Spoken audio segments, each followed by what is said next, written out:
Good afternoon, good morning, good evening, good middle of the night. It's the internet.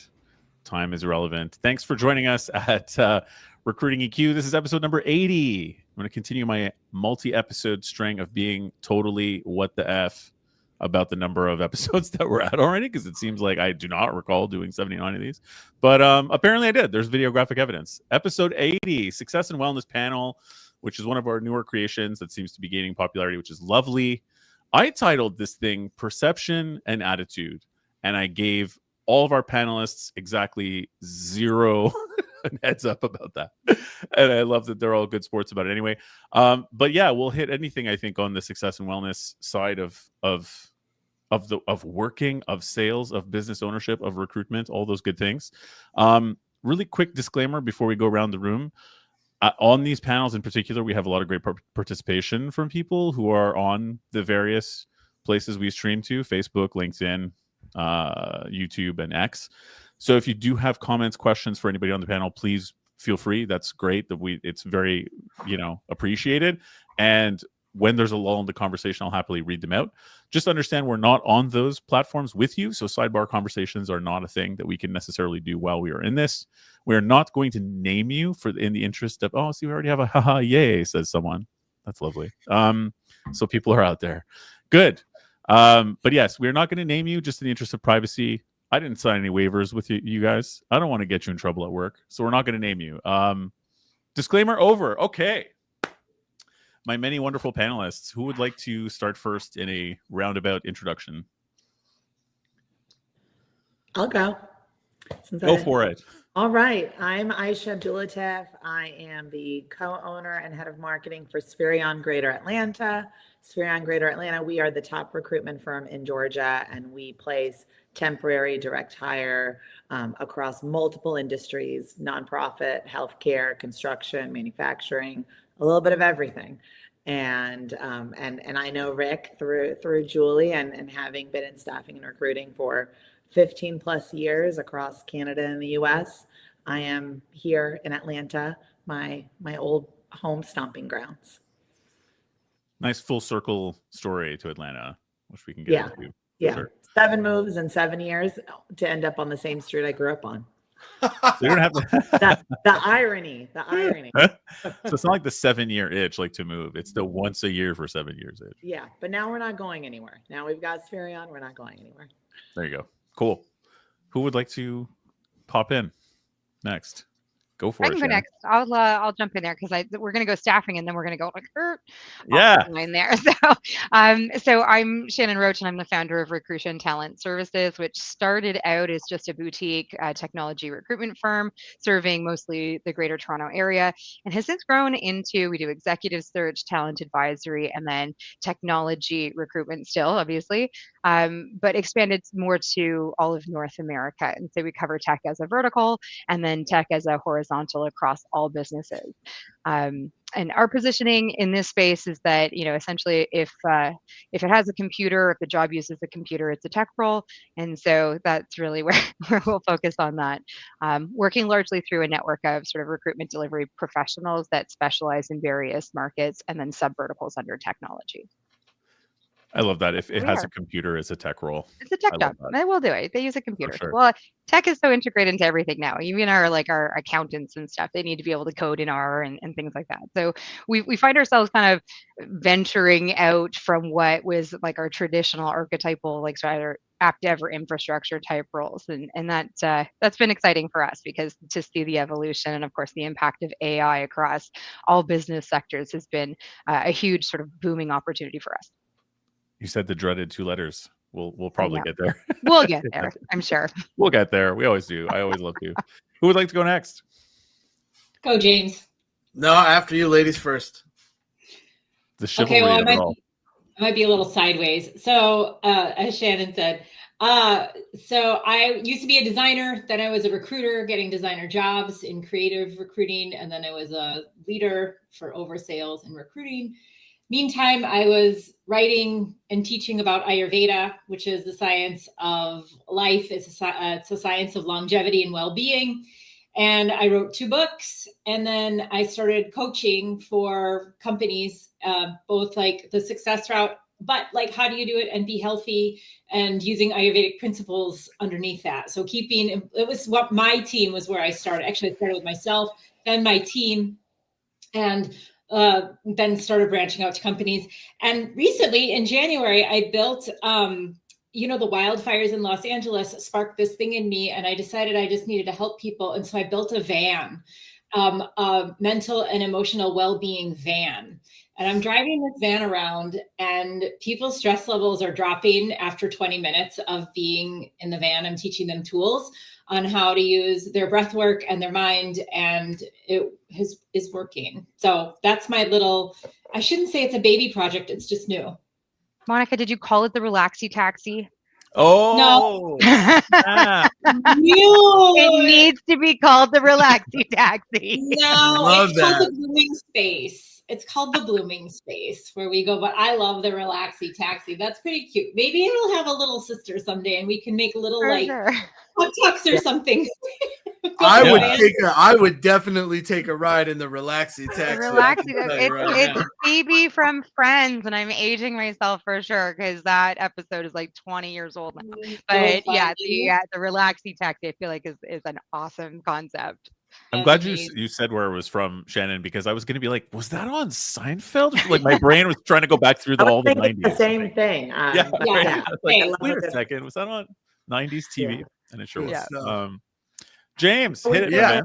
Yeah, so I'm James Buckley. I host the Sell Better Daily Sales Show. And where I fit in recruiting is probably not where you might think. I am that person, that so-called influencer that gets hit up when someone is looking for their next person, or when a person is looking for their next role. Hey, James, do you know anyone that's hiring? Hey, James, do you know anyone that's looking? I'm the person that connects that dot and then gets out of the way, because we all know that you should probably not recommend people for jobs. Instead, make introductions and then shut up and move out of the way. So that's sort of where I fit in the recruiting space. I also coach a lot of people on their career journeys, especially salespeople.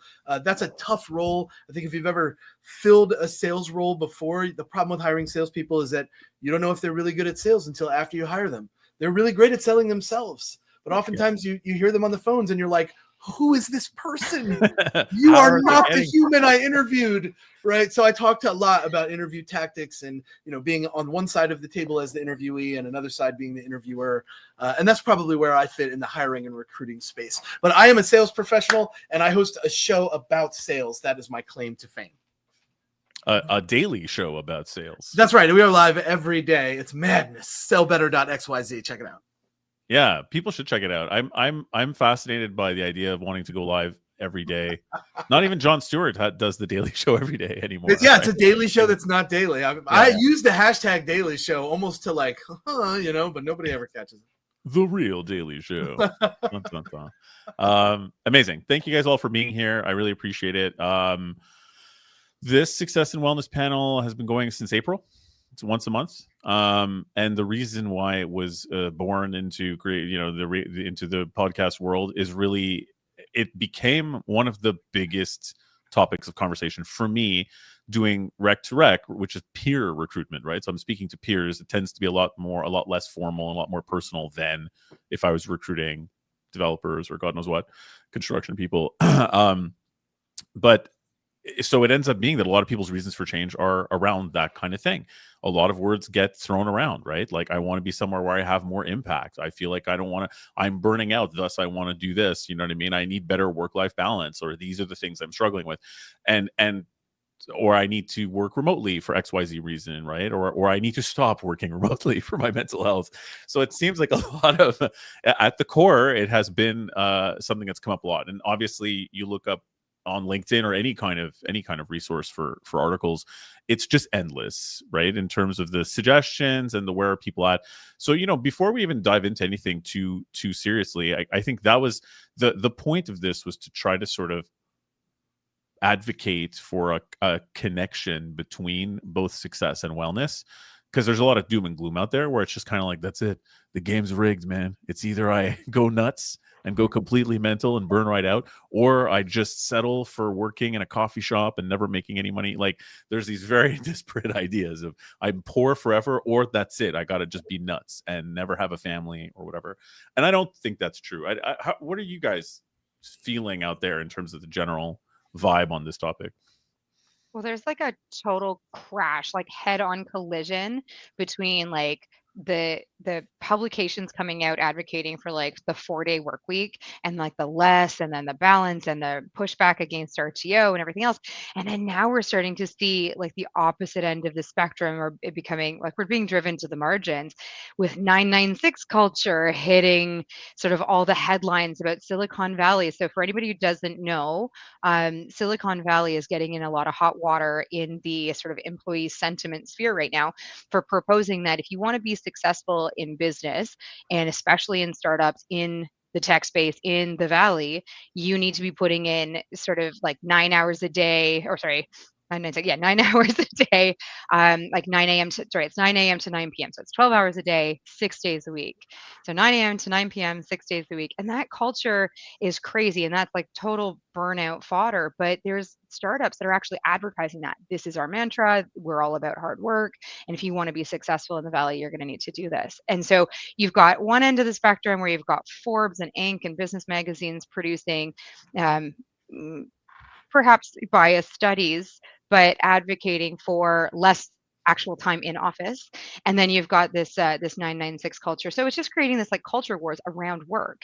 And I think there's a lot of people who feel like you're just on this tightrope walk, at risk of falling into one camp or the other, as opposed to recognizing there's an entire world of gray in between, including, I don't think it's realistic even for the most aggressive or aspirational managers to expect that same level of ownership thinking from their frontline staff who don't get to command all the benefits, like equity, of that kind of work structure. So I think it's definitely out there, and the push pull and the feeling entrenched that everything is due for a reckoning, and that you're going to land in a camp and it's probably going to be against your will, is just adding to this pressure, of feeling that there's a lot of people, I think, coming to work with a defensive mindset because of it.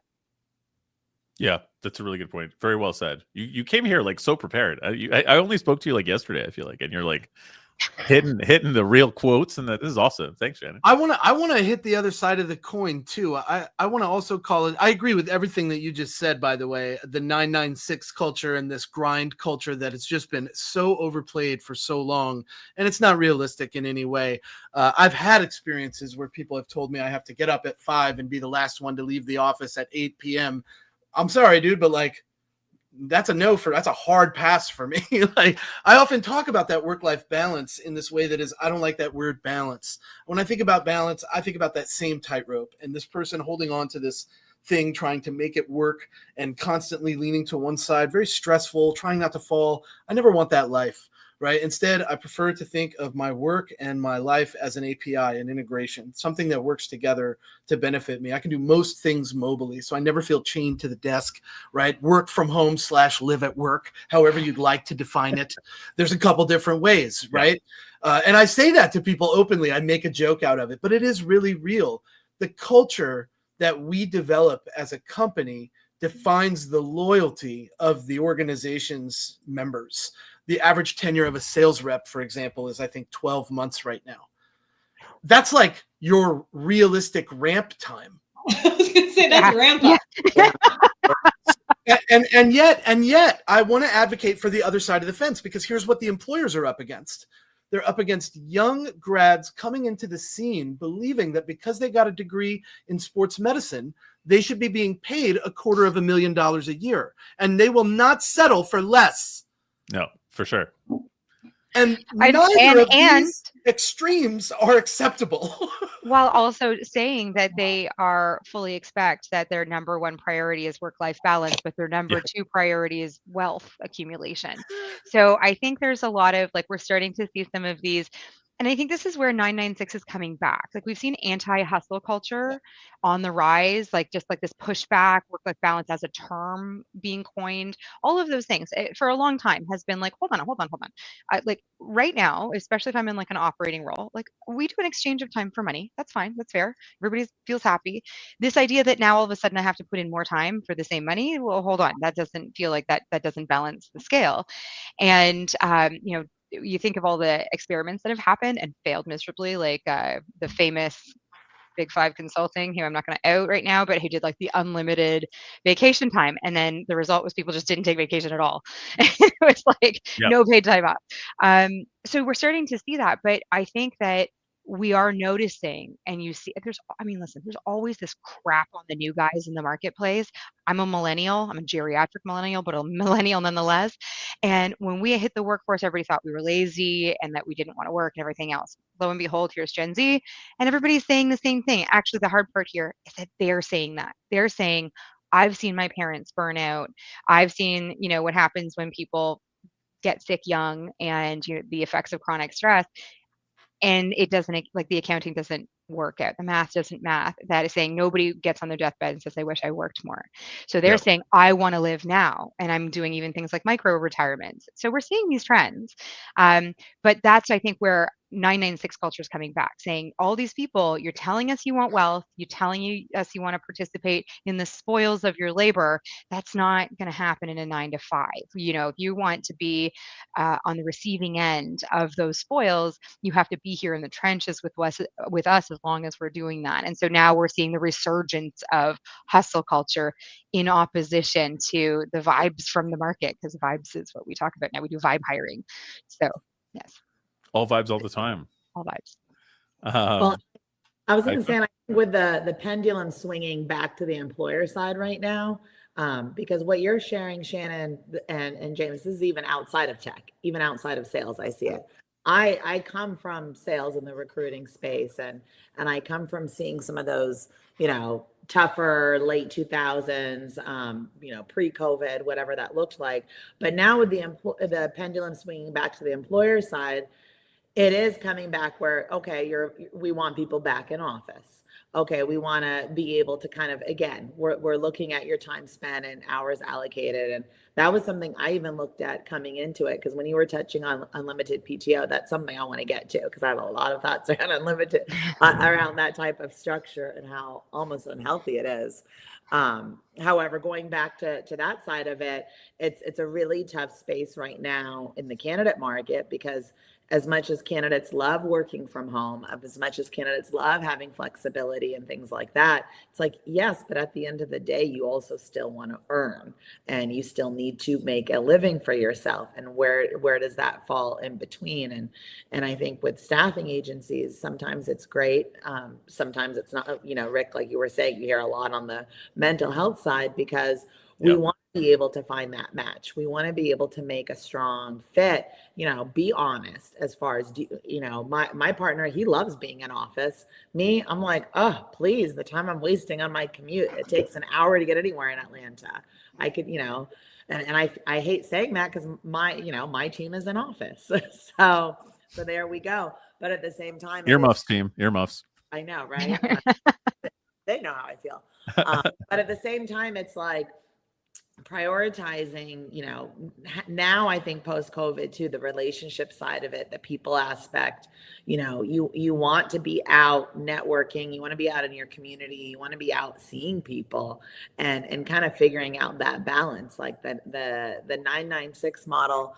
I think when you think of all the other elements that go into it, right? Like to be out at an evening, conference, or to be out at 7 a.m. for these, coffee conversations. I'm not a morning person, but people do it. It's a thing.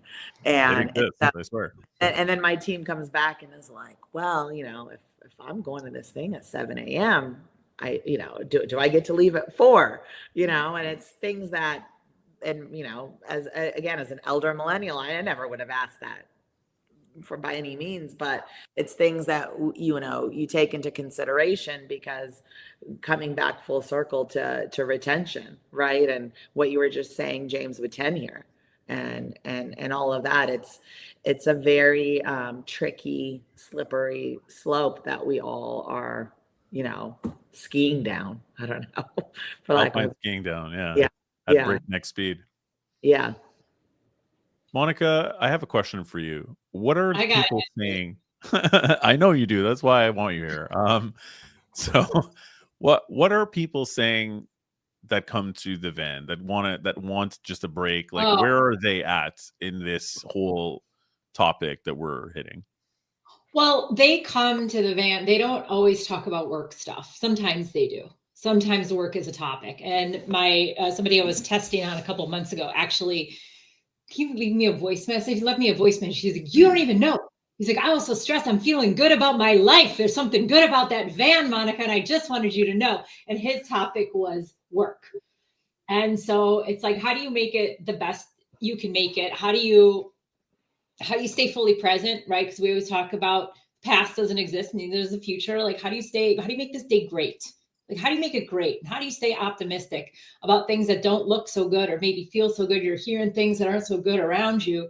And it's about staying present in that. So in the van, they come with a lot of things. I've had people come with like blended families. I had a mother and a daughter, and they're like, "We're blending our family. It's really, really hard."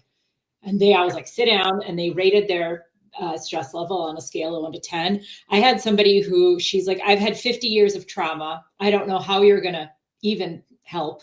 And she said, "But I'm drawn in here." And she started at a level 9.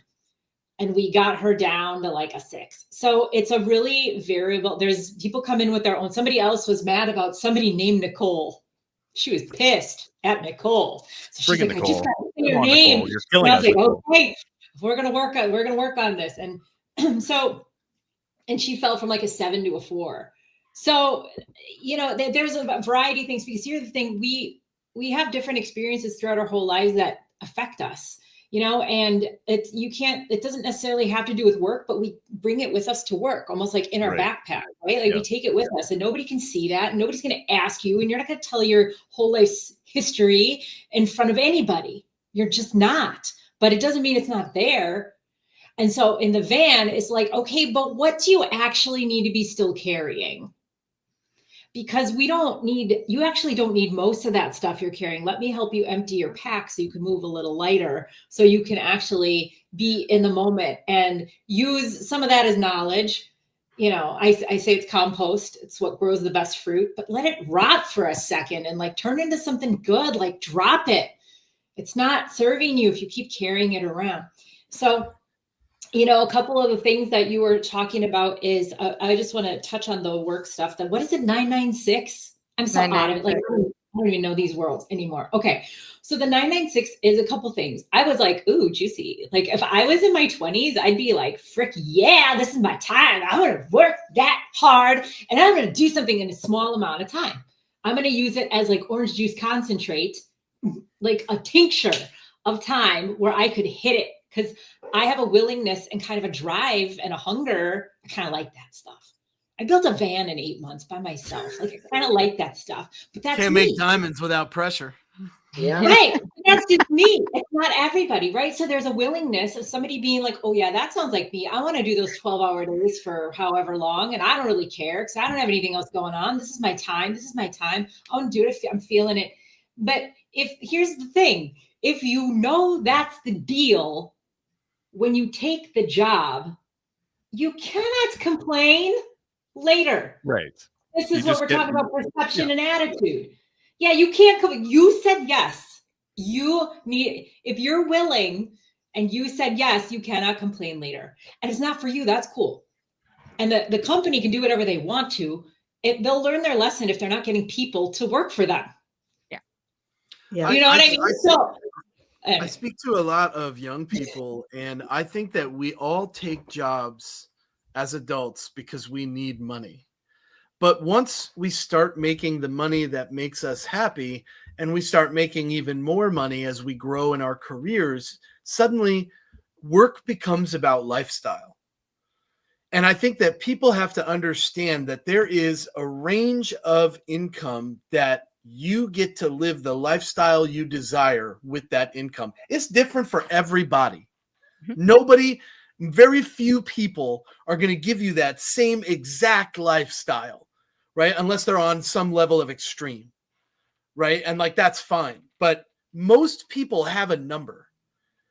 After you get to that number, why are you working your fingers to the bone? I heard it said once that there are people that have $42,000 a year. That's their income. And they are the happiest people in the world. And they work there. They are excited to get to work every day and do what they do. And there are people that have $100 million in the bank and complain about not spending enough time at home with their families. Why aren't you at home with your family? You have $100 million. You can chill your a bit. family should not be working. So James, just so you know, they've done like all the studies, and the number is an incredibly low number. It's like 75,000. It's $85,000 a year is what I think it was Deloitte that coined it, but it was like, $85,000 a year is that break-even point, which interestingly, I'm in Canada, interestingly is about that point where you go from a net beneficiary to a net contributor in our tax system. It's about 85K. So I want to talk a little bit about that for a second, because Monica, you brought up the bag in your van. I am a fan of landing at positions, and this is how I tell people to look for their leadership, right? You have to be able to unpack your bag with your leaders.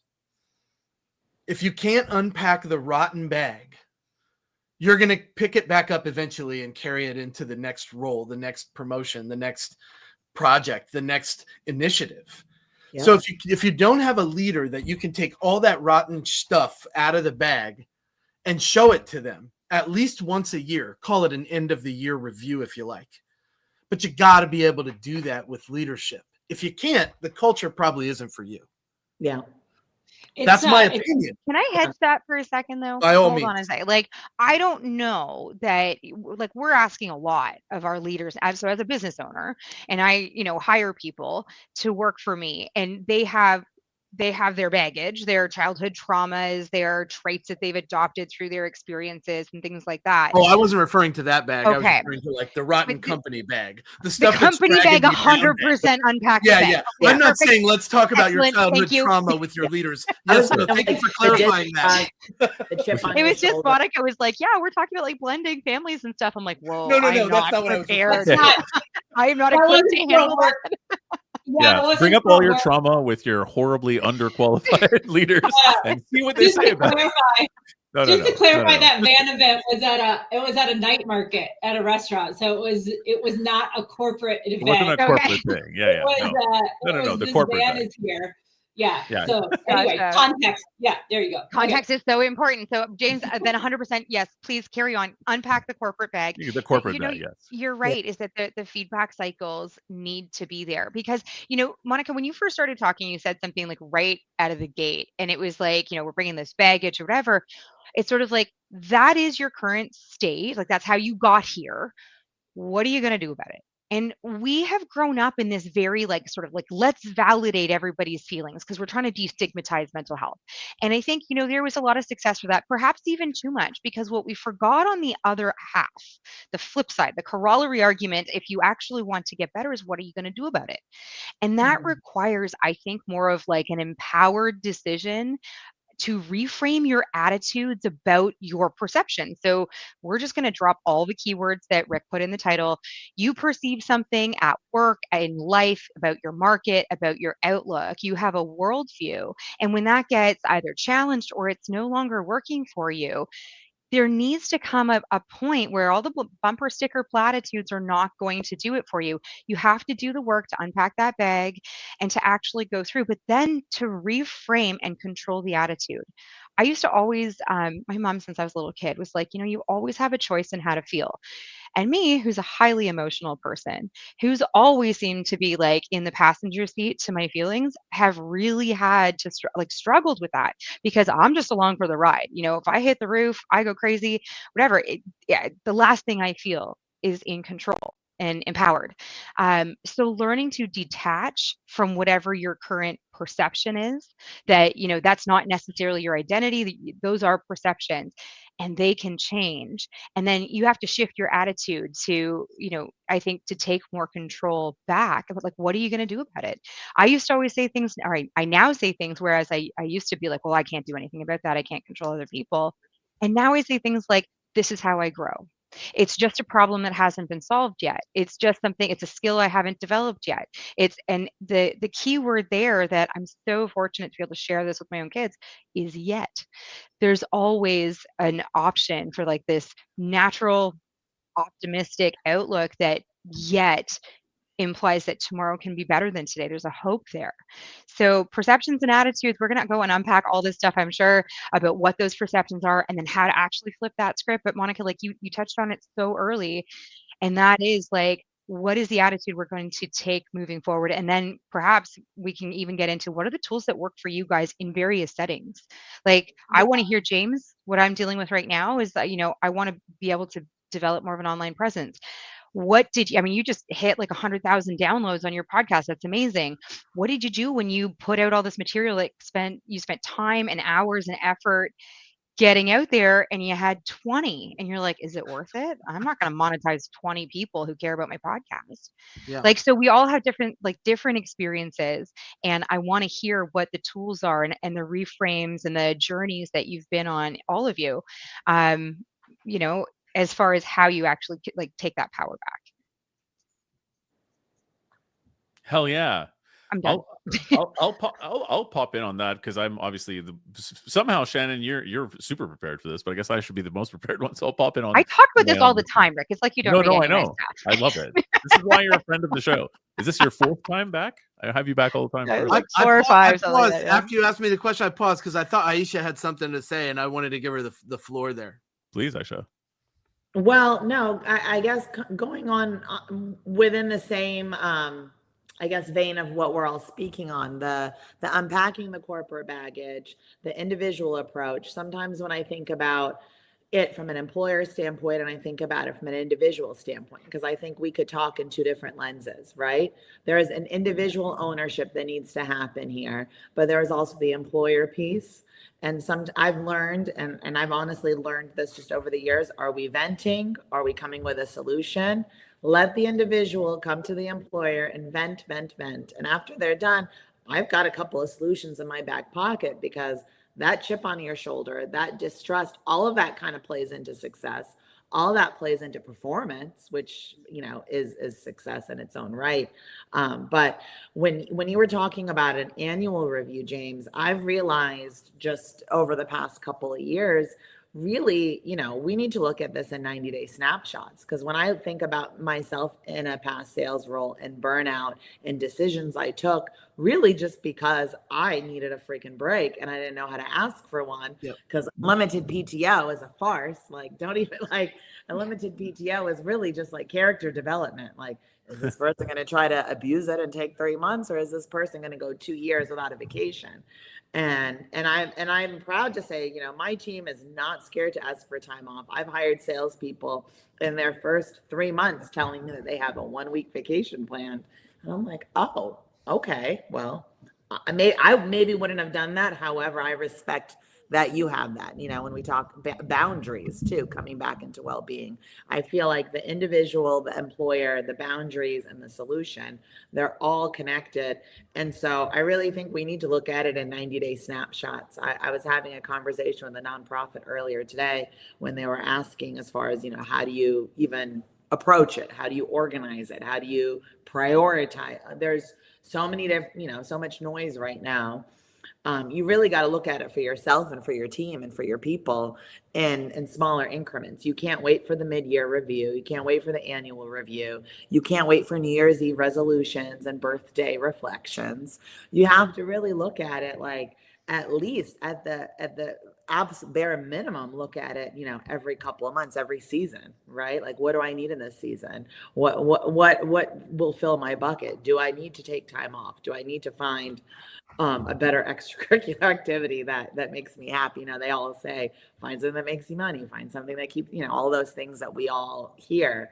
But then it's just like, how do you go about implementing that? Like, we'll do it, we'll do 15, 20 minutes to vet, we'll do 30 minutes to find a solution, and then we'll put together a plan. And I feel like, I hate to say, so much falls on HR, so much falls on business owners. However, that is kind of the responsibility that to get taken on, because we do want to develop individuals and we do want everything to kind of fit together.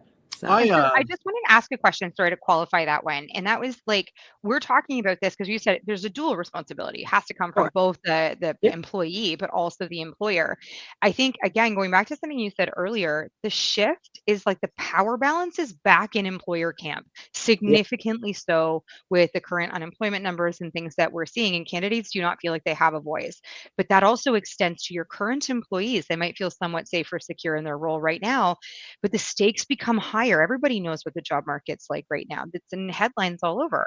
And so people are afraid to speak up and self-advocate in these climates. So I would say it's an extra special sort of duty on employers to extract that information. And it doesn't have to be combative or whatever, but like, and it can't just be, oh, I have an open door policy. You can tell me anytime something's frustrating you. It is actually like a wellness check-in with your staff. Are they getting fatigued from the discussion about tariff talks and market volatility and all this stuff? Because it just creates uncertainty.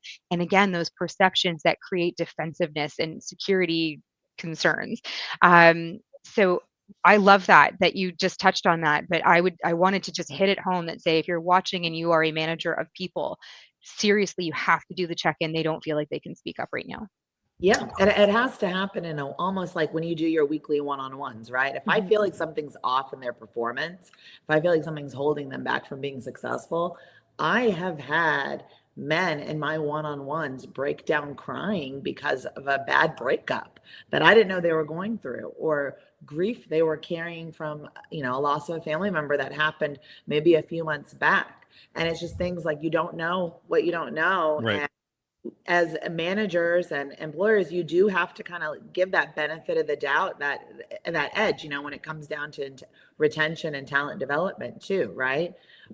Is what's going on? How is life lifing? Like something's up. I can tell something's up, and I really hope you feel comfortable to share. That's why we need things like the van, so that we the can hop van in there. Obviously. Your needs a traveling series, Monica. I know, but hold on. The van is great, but there's like some serious things you're talking about. So when people would come to me in corporate, when I was in staffing, they'd come to me behind closed doors and they need wellness stuff. They knew my background. I was an Ayurvedic wellness blogger, author. I knew this stuff. I knew mental health. I was that leader. Most people would come up. Credibility. They come up. Yeah, I mean, I was trained in it. It's like having a therapist as your boss who also happens to know how to get people jobs and sell. That's weird. Most people. Rare. It's a little rare. Shout out to the weird ones out there. All I have is traveling. Maybe it's not weird. Maybe it's just really rare. But like, it is not to be. I just want to share a couple of things that I wrote down from all of your great things that you had to say. Some things were bubbling in my head. Number one, not every leader is a therapist. Don't treat them that way. Number two, if you're a leader and somebody's coming to you and they are breaking down and crying, because it does happen. It does definitely happen. And thank God for amazing leaders for creating a safe space for people to do that.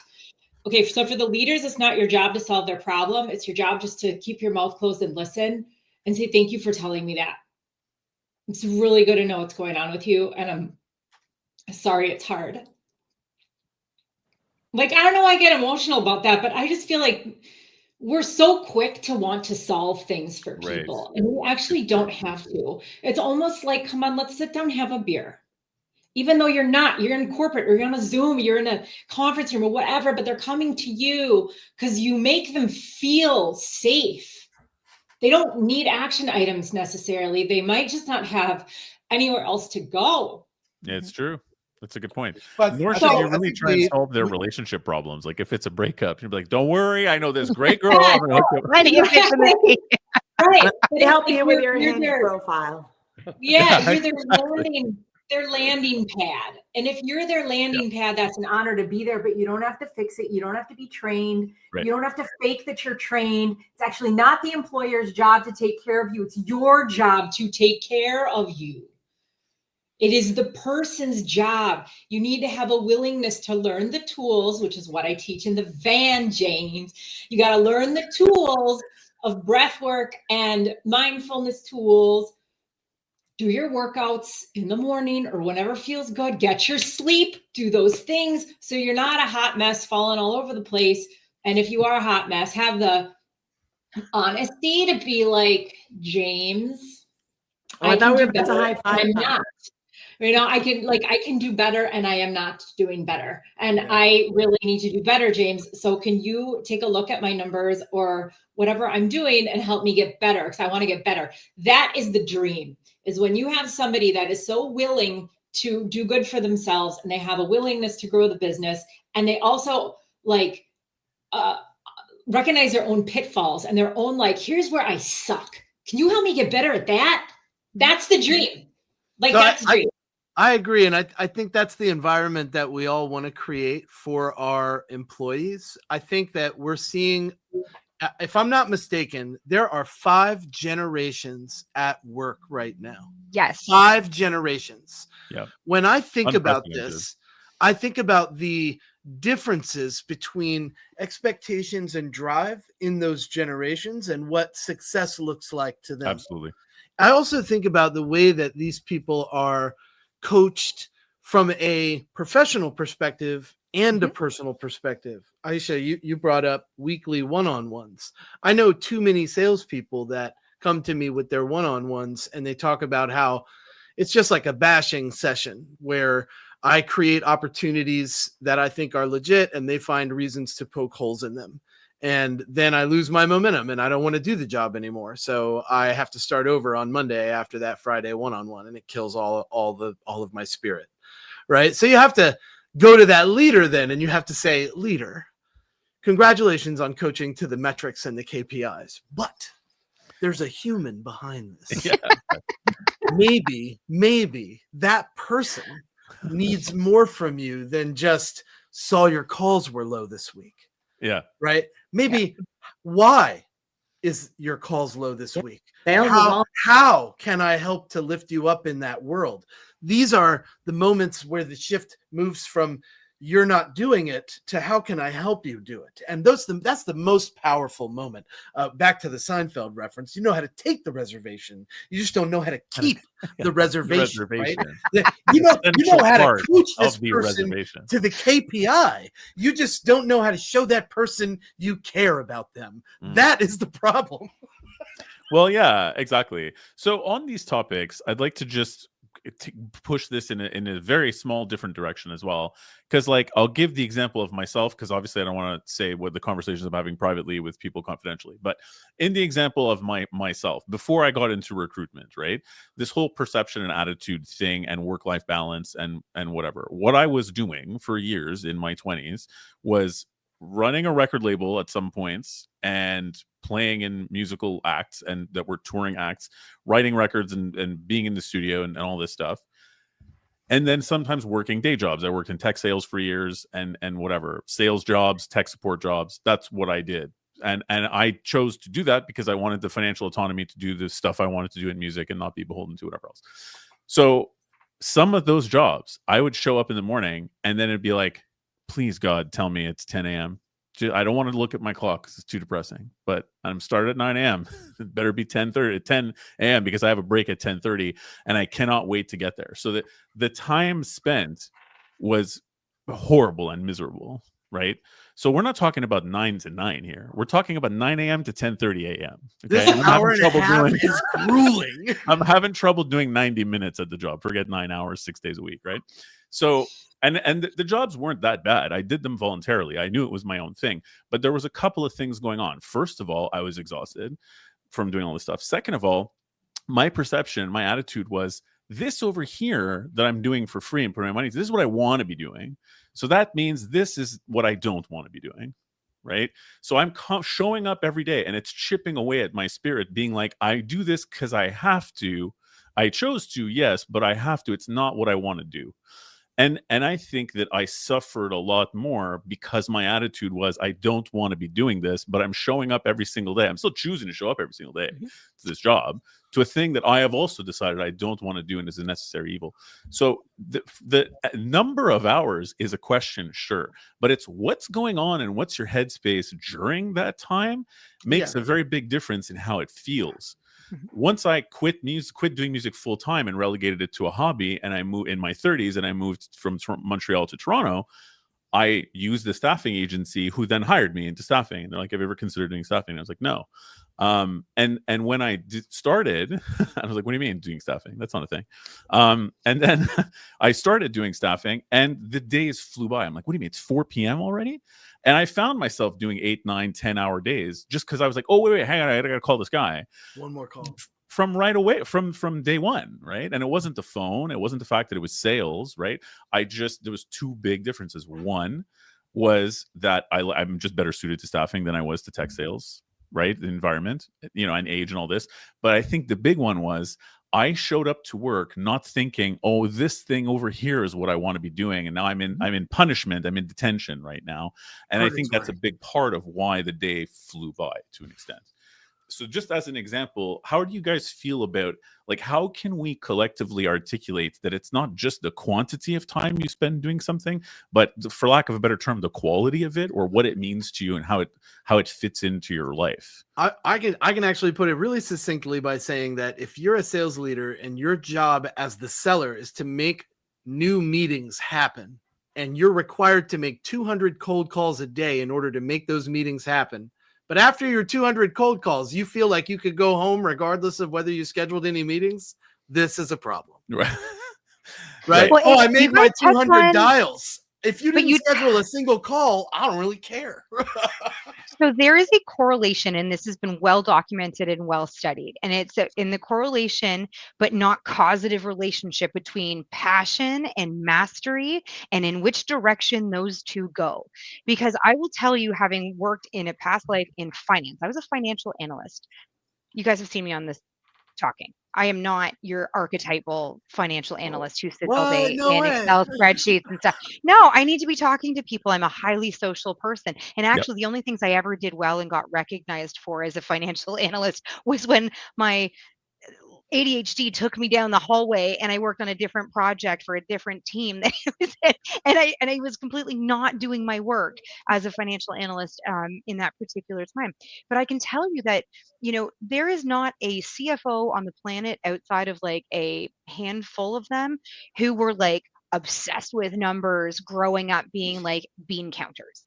No, what happens instead is that there's usually like a decision at some point in your life that, you have to pick a career path or set yourself up for something.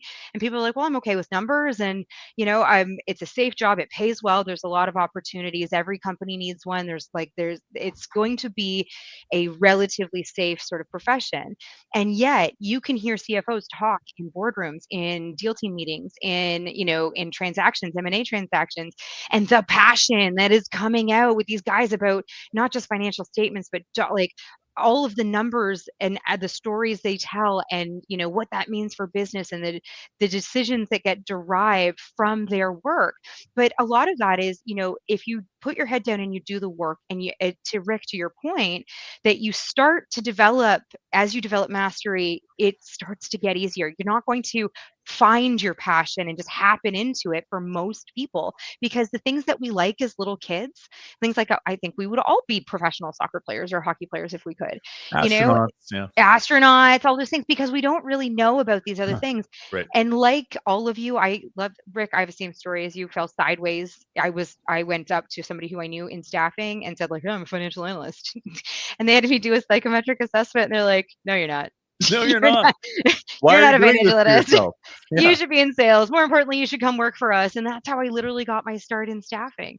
So I think that, the worst advice we give to the younger generations is that you're supposed to be passionate about work, and that it's not supposed to feel like work. And if you look at it like that, instead you say, I'm developing skills and I don't know where they're going to take me. And you bring, instead of judgment and opinion, you Yes. bring curiosity. I Yeah. don't know where this is going to go from here, but it's something, it is a vocation that I'm developing now. And then that curiosity has a tendency to sort of infiltrate the actual work you do. Oh, that's interesting. When I do it like this, I get this result. Exactly. And that cycle of curiosity, I'm going to say one more thing, and that is that where most people hit their ceilings is where the curiosity ends. And also don't think that it's like a solid straight line trajectory. It comes in fits and starts. I know the last thing I was curious about my work when I had a newborn at home. I was elsewise consumed. But you get these fits and starts, but it's that presence of, can you detach from kind of the emotion of the present, the judgment that I don't like this, and say, but what am I learning? Where will that serve me? And sometimes it's going to be the answer is not here. It's a great skill, but I like this half the job, not that half the job. Where can I go that I do more of what I love? And that passion covers a lot of sins.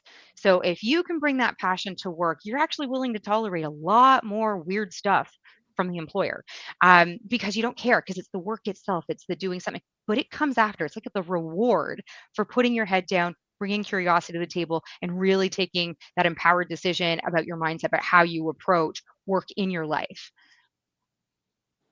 I'm done now. I think that's really well put. I think there's a lot of interesting stuff in there. Monica, you got something? Okay. I will say that I have for 3 more hours here, but I don't want to. I know I have thoughts, right? It's like I keep going. No.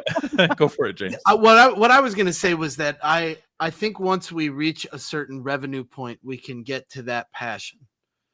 But when people start out, especially salespeople, and I know I keep coming back to that because that's my profession, right? That's my audience.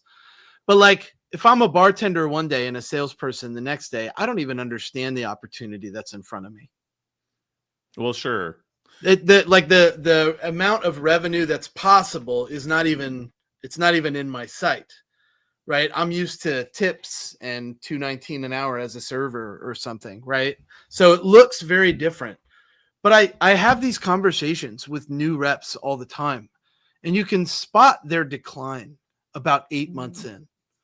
Because you're like, how's the job going? And they got the job 2 weeks ago, and they're like, oh man, this is amazing. There's ping pong tables here, and we do lunches on Fridays. They sent me to San Francisco, right? And you're like, wow, I'm glad you love it. 8 months later, same rep. How's it going? If I'm not an account executive by the end of the month, I'm going to quit. For sure. Yo, what? Wait, what happened, right? But this perception of what success looks like starts from the perception we give them at the interview. I hear things all the time like, this is just a starting point. This is just a foot in the door. Don't worry. One day you'll be an account executive and then you won't have to prospect like this. None of those things are true. Yeah. Not a single one of them. Bad attitudes to set up. But we set that attitude up and we put this employee on this path to look at the job they're after, instead of the job you hired them for. For sure. And in general, I agree with you, James. In general, actually, in life, I think that it took me a very long time to realize that one of the things that I got right when I was young was doing something I was passionate about, not because it was paying me money. That's right. I learned almost everything that's useful to me today about sales and networking and even doing this podcast or whatever else by starting a record label, losing a lot of money on it, breaking even sometimes, having an actual business, trying to have employees, trying stuff, right? That I cared about, trying to juggle a million things. And I had successes in music. It's not like we didn't play, we had songs on the radio, and I played big festivals, and I got to be backstage with Snoop Dogg and Weezer for some stuff. And it's a weird life. And then go to work sometimes on Monday. Like, there's play to 20,000 people and then take tech support calls. It does a number on your head, right? It does. But doing stuff because you want to do it is very empowering, and finding a way to bring that into your work life is huge too, because you're not only doing it as a punishment to get to money or to get to that other thing. You're doing it because you're, again, curious, like you said, and like you said, James, you're not thinking, oh, I suffer through prospecting, and then when I become an AE, I never have to prospect again. I did that. Light is at the end of the tunnel. Yeah. I think that there's a crossroad between ability and desire. I have a folder that I keep on my desktop that says accolades. And when people say things to me in messaging like, dude, that show was amazing, changed my life. Hey, man, that one thing that you said really helped me to change my results. I keep all of those in that folder. Though that folder is worth more to me than any paycheck I've ever been cut. And I've been cut some decent sized checks. But let's go back then, James, because that's awesome. But were those enough? When you only had 20 downloads on your thing? Okay. And you were saying you were still in the grind. You're like, I don't know if this is gonna pay off. Like, I still got a mortgage, right? Like, this is such a good question. Let me talk about it because I have a feedback. That's the perception piece. At the end of every single show, everyone in the audience gets a survey and they rate the show. I reach out to people that rate me a 10 out of 10, and I reach out to people that rate me a 0. And my question is, what could have made this better for you? To both parties. Yeah. Right. And my ability to take that feedback and then go back to my team and be like, I like this comment. He has a good point here. In the writers' rooms that we do. That's the stuff that makes our thing change and grow and develop and attract more people. We have to talk to strangers. It turns out that's the job. Against everything we're taught when we're little, don't talk to strangers. Don't get in the van, right? And then you become get in Monica's van, guys. Then you become a professional. And what's the job? Talk to strangers and get in the van. Like, Rick, you are gonna get hauled off the air for like grooming kids, my dude. Like, no. Hey, he said when you grow up. That is the thing. Okay, don't get in kids. Don't get in the van. Don't. Nobody in the van, children. I also have candy in the van, which is really creepy. Monica, you're really trying to throw me under the bus here for the You're setting yourself up. They're gonna come get you. If you have a kid and you're a puppy, you're done. You're just done. Like, you only have the 5 senses, so I was like, oh, they need a little high chew before they leave. Yeah, a little high chew. There's no windows in the van too, which is perfect. I think I set a stage for my CEO to handle my feedback too. And for those of you that are afraid to give your leaders feedback, let me give you a tip. Take a month and study Stoicism. And then write out the way that you're going to package this feedback. And when you have that meeting, deliver it in the most stoic possible scene that you can think of, with no emotion whatsoever, only the facts. It might sound crazy the way that I'm doing it to you right now in this live event, but I assure you, your CEO will take that feedback very seriously, the less emotional that it is. And when you do this, you're going to get comments back from your leadership like, I really appreciate that information. Thank you for sharing that. Now, here's what you don't do. Don't tell them about your father's abusive situation when you were little. Right. That's not relevant. They'll never ask you for feedback again. Right? Don't tell them about your sister's 5, 6 divorces and her children. Don't do that. Right? None of that stuff is going to aid you. But if you're giving them feedback on what it's like to work at their organization, do it with a sense of stoicism, because when you become emotional, emotions come back to you, and maybe not the ones you like. Yep. I agree with that fully. Being too emotional about practical feedback. Shannon, I just wanted to say on your front for the doing so increasing social media presence and so on. I approach it the same way that I approached my bands, right? Which is, when you have a band, you play to chairs at first. You play to your friends, but then your friends stop coming because what are they going to do? Because see you 80 times? It's not going to be a thing. They'll see you twice and then they'll stop coming. But then you have to play to chairs until you get fans. And so it's like your goal isn't to sell out the shows, right? And same thing. I think if the goal is views and monetization, you're sunk. I think the goal should be really getting the content. In my case, my goal with this is to foster a community and do it often. My commitment was to do it weekly. It's gotten more momentum over time, and I'm still incredulous on the 80 show. But the other things are a residual benefit of doing it weekly and caring and getting amazing people like you guys on here. If the goal is monetizing right away or eyeballs or whatever else, it affects the content, it affects the confidence, and most people just don't do it. Most people give up. But I think again, it's perception and attitude. Like if you go in with a goal of, I'm just going to put myself out there and be vulnerable every week or every day, if you're James, like a crazy man, but then you're then I think and then I think the rest just comes from doing it regularly, right? Like it's almost like you get to think it out loud with your friends, like we are doing right now, right? Versus being in an echo chamber of being like, oh my God, I need to succeed at this or else, Well, you know what? It's so funny because you talk about like the motivators behind it. I have zero interest in monetizing it. I don't want to be an influencer. What I want to do is I think that recruitment as a separate sort of service business, it's been cheapened, it's been commoditized, and now it's being disrupted. Like it's death by a thousand paper cuts, and now it's being disrupted by the AI hire tech. And it's really forced us, I think, to crystallize the value prop that we actually offer. Because, and I mean, 15 years ago, my first agency job, the CEO said, he actually, despite the fact that we were a staffing company, actually went external to hire a CFO for the, sorry, it was the CEO, hire a CFO. And when he got the invoice, it was like, oh, how did you find this person? And it was like, no, I just posted the job. And he's like, well, crying out loud, I'm a staffing company, I could have done that. And she was just an applicant. And so we have to do something that's going to be different. We need to, change the value that we offer to our clients and really understand where we fit into the space, like what business we should be going after, what is a suitable role for job marketing versus like old school headhunting. And I think that that's where I want to start that dialogue in the space to preserve and I think restore the reputation with agency side staffing, which has been tarnished for the last 2 decades straight. So yeah, that's why I want to get on social media. I want to be like, we actually do provide a really great value. And when you do that, when you start your podcast for that, I would love to be a guest on that too. Fantastic. I can't wait to hear it because you actually have all the insider information about how other agencies are doing it as well. So like this idea sharing. And I still remember, and I still go back to, there is plenty of business out there for all of us. It's, we all seem to think that our sound bites are like heavily guarded secrets. I got to tell you, we all sound the exact same. Ask any of your clients, any of your hiring managers, we all sound identical.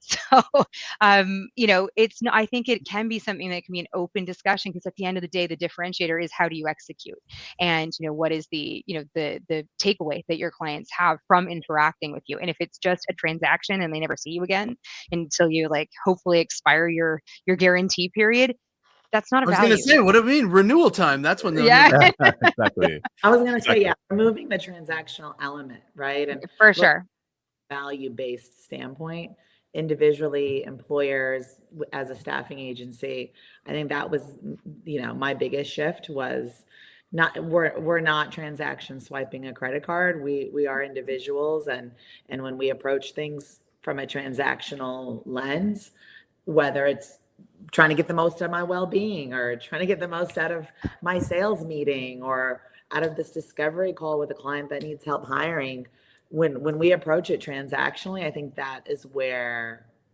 we lose ourselves and looking at it from a value-based standpoint. Is this going to be valuable for me, for you, for the conversation? It's an interesting time in business in general since post-COVID, and we'll wrap this up, I guess, because I'm sure you guys have other things to do. Although I could probably go for hours and hours. We won't Joe Rogan this thing and do 4 hours, but I'm sure we could. I feel like you've been wanting to Joe Rogan's a podcast episode for a while, Rick. I've mentioned it often. I think you're ready to go for one of them. we need a marathon sesh, but it's true though. I think it's a weird thing that one of the reasons that this podcast exists is to advocate for the value of human relationships in business and in recruiting, which you'd figure is all human relationships, but it isn't anymore. It just isn't, right? I think that I agree with you, Shannon, that we all sound similar, but there's two distinct factions. There are the factions of people who value human relationships at the core, and they're starting to say that as a value prop now. Particularly in the UK, and I feel like it's hopefully spreading here. But then there's the other people who value tools and efficiency, and it's like they don't even seem to see that they're phasing out the human in doing so. But yeah, I mean, the advocating for human relationships weirdly is a thing we have to do between humans. There are two factions rising. There are people that are using technology to connect with and create more human connections, and there are people that are letting the technology do the work for them. Yeah, right. Exactly. And those two schools of thought are at odds at the moment. And I feel confident that we will see the human side rise to the top, just like we always do, because it turns out humans buy from humans. And until that's not happening anymore, we as sellers and buyers have nothing to worry about. Yeah. But funny, James, like you say that, like we went, since the advent of AI, of ChatGPT, of all the large language models, the net quality of resumes we get has grossly improved. The standouts are harder to find. So, because now I would say that I absolutely understand why the quality of resume took a step forward, but ask yourself why the quality of employee has stepped back. Exactly. Right? And this is why, we talk about the things, we talk about perceptions. And I think there's a lot of people who have to overcome their negative Nelly outlook, like worldview. And it's hard when you see, like, you have to remember that, like, sex and doom sell. So if you can't have a sexy headline, you at least make the doom one sound really sexy in its own right. And this, like, X number of jobs lost to AI, Apple's cutting because they're going to do, workflow improvements with AI. And you realize that what we need to be focusing on is not technology skills, because AI is one of those beautiful things that can kind of code on its own. It's ugly and it's buggy and it oftentimes doesn't work. But for the most part, as far as like blue collar coding, yeah, ChatGPT and all the other products and LLMs out there can do that. What they can't do is connect and empathize and talk to somebody and say, "It looks like you're having a rough day. It sounds like a bad time. Are you okay?" It can't do that. And so those are the skills that we need to be working on. And it's not innate in our environments anymore, because kids are getting phones younger and younger. That's their primary communication medium. And if you want kids to have conversations, you need to put them face to face. And right now, as a parent of young kids, I can tell you that my son wants to go to the park by himself, and it is simply not safe for him to go. He's 7, and for him to go to the park that's behind the row of houses opposite by himself. I rode my bike to the park like 10, 15 blocks away from my house back in the day, right? Lots has changed. I totally agree. Lots has changed. I've said for many years now, AI probably won't take jobs, but somebody using AI probably will. And that is the real challenge amongst the people that are non-adopters. Non-adopters are that latter part of those 5 generations that don't believe that they need to learn this. And, they're probably a couple years away from retirement. They're probably right. Yeah. They're probably right. But the danger has to, not that we're going to open up a giant can of worms here at an hour 6, but the danger, please let me know if you need to jump off this podcast. I do have a hard stop, actually. Okay. I'm sorry. Okay, well, I please, thank you for being here. I just wanted to say the one thing, the danger that I think is that it's like AI it's the mistaking the relationship. That's what I mean. We have to advocate for relationships. A relationship is where the other party is bringing something to the table. If the other party is only talking about you, right, the user, and how you feel, then AI can replace that. But it can never bring something to the table. It does not feel pain or joy or really empathize with your situation. So it's the real two-way relationship that we need to get back to. And I'll let everybody get back to what they need to do. Segue for the rest of the day. Thank you so much to everybody for being here. Episode 80. Oh my God, I'm supposed to cue music. See you all next Wednesday. All right. Thanks for having me, everybody. Thanks, guys.